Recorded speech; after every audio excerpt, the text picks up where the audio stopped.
Here is Mikey Anderson. He'll be paired with Doughty again to start the season.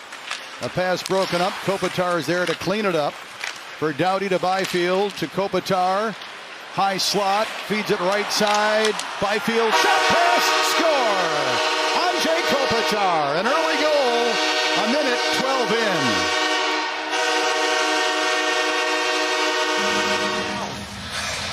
He's on the left side, he comes across.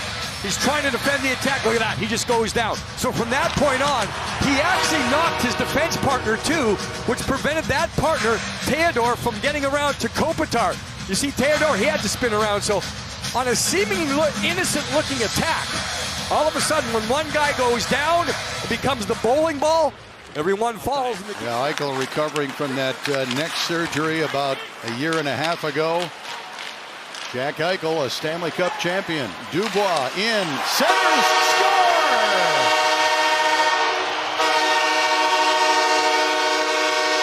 Matt Roy jumping up into the play, redirects the centering pass. And both come off the rush. Matt Roy actually starts the play, and he just keeps going.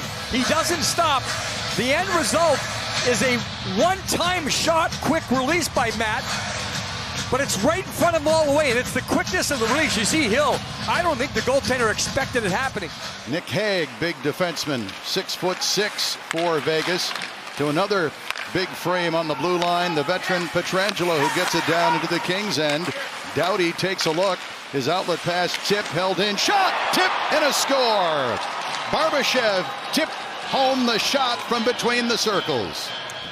Behind the net, Doughty looking for someone that's going to be open, ends up right there with Pietrangelo pinching down.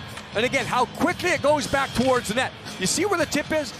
So we get the first power play for the Kings, who lead 2-1. Fiala at the goal line. Arvidsson, pass up high, tipped. Doughty corrals it. For Fiala in the middle, Kopitar to Doughty to Kempe, a blast save. Rebound, score! Victor Arvidsson.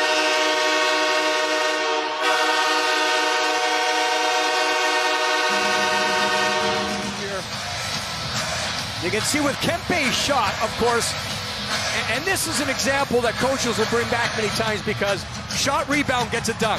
Kopitar drew so many bodies to him, and that opened up the other guys. And you'll take as many of these as possible. Wide open net for Arvidsson. He has had a productive preseason. Arvidsson out there on one of 2 power play units. A little bit of a slowdown in this game for the first time. It's tough to get through the neutral zone, both teams. To know more, Arvidsson out. Kings trouble with the puck.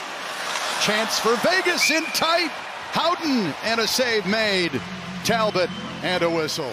Bjornfoot plays it up the right wing side. Fiala across for Dubois. That was broken up the other way. Amadio, the ex-King, dropping. Howden again in on goal. A chance and a save with a glove by Talbot. 25-year-old now, but still drop pass. Puck protection's going to be important right there. Body in front. Talbot, big glove wide open. That's the technique nowadays, right? Kopitar throws it behind the Vegas goal. Byfield couldn't reach it. But now the Golden Knights turn it over. Byfield for Kopitar.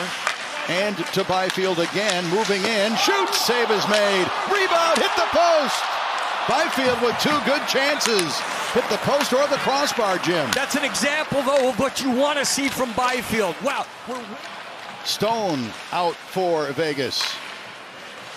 Leaving for Eichel. 1 minute. And a cross for Stevenson, who got bumped, but he dropped the puck, and the Vegas Golden Knights will set it up. In the middle, a chance, Eichel save. Rebound, score. Chandler Stevenson, a power play goal. So the Kings have made adjustments on the penalty kill. There's probably going to be more pressure up top. You see Gavrikov leaving the front, so sometimes that exposes you down low. The concern for the Kings, not necessarily that rebound chance. The Kings are probably going to allow more 2-on-1s down low in tight spaces where they expect a defenseman to make sure he's there to break up the 2-on-1. Very little time they take to put it back to the front of the net. You don't allow the Kings to get back in position. Yep, exactly. You don't allow that team. That's where the opportunities are there. As we saw in the tip by Barbashev in the slot, there wasn't a King within 5-7 feet of him. Bjornfoot with it again. pushes it towards the goaltender Hill. And for McNabb. Barbashev to Eichel, speeding through center. Hands it off. Tipped into the middle. Theodore, a backhander, and he scores. Put it in under the crossbar. Well, the skill just shows through here for Theodore. Sometimes you can tell by the sound, sometimes you can tell by how it rebounds, but that second wave attack, to watch the elevation of the puck. We've talked about Sidney Crosby in the past with a backhand. Wow, right to the top, right under the bar. His pass broken up. Tried to get it to Kempe. Haig with his long reach. Broke it up. Here's Kempe anyway. In a shot. Save is made. Rebound loose. Shot. Kopitar blocked by Haig. Gavrikov showing some offensive flair. Fiala at the left circle. Looking for a shooting lane. Feeds Roy, who dumps it down low, and Dubois cycles up high, charges to the left circle, to the goal line, high slot. Fiala buries it. Dubois to Fiala. We hope we hear that a lot during the season.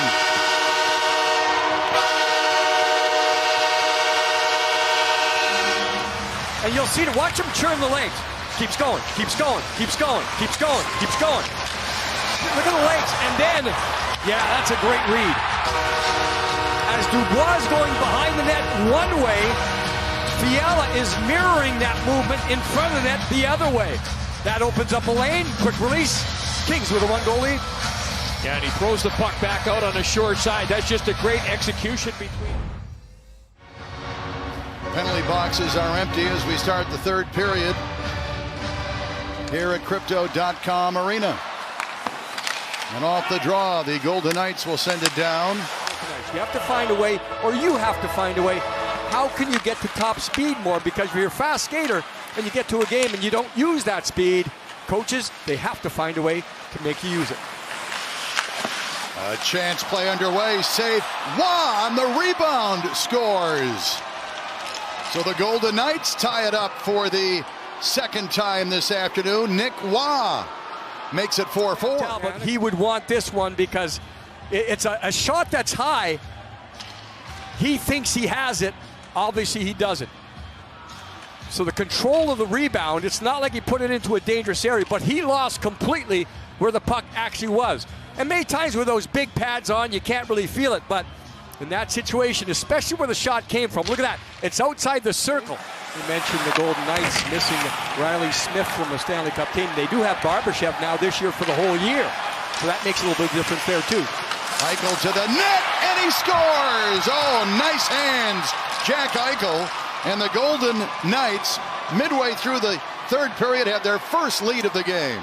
When you're beat wide in this situation, and how tight it becomes at the end, Dubois ends up losing his stick. 80 for the Kings, so he can't lean in front. See, he loses his stick now. That changes the entire dynamic. If Dubois has a stick here, and Gerald, really on the replay, didn't look like a slash. No, it didn't look like much. Not too strong. No, just enough to take a stick away. One-timer and a score. Mark Stone sets up his teammate at the left circle. Marchessault, and 3 unanswered goals for Vegas here in the third. They're up 6-4. They enter this. The Kings thought they were going to be able to leave the zone. And you can see how Trevor Moore's backtracking to get back. That's when Marchessault stops up. Look at Moore getting back. Marchessault says, I'm not going to drive anymore. I'm going to get my stick into the lane. That shot is absolutely perfect on the one-timer. Philip Deneau gives it a try on left wing. He'll send it down. McNabb behind his own net, hard around the wall, knocked down by Moore. Arvidsson had it, couldn't get it to Dubois. And now to center ice. Eichel at the empty net, and he'll score. Jack Eichel with his 5th point of the game puts a lid on this one. 7-4 Vegas. There's some breakdowns as far as strategy and tactics. The goaltending will be a concern after today's game. And Vegas just seems to find that way. I talked about it earlier with Bruce Cassidy saying we just wear down teams sometimes. So the Kings and Golden Knights will say goodbye And then wait until later on this month when they meet here at Crypto.com Arena for the first of 3 times. That game, October 28th.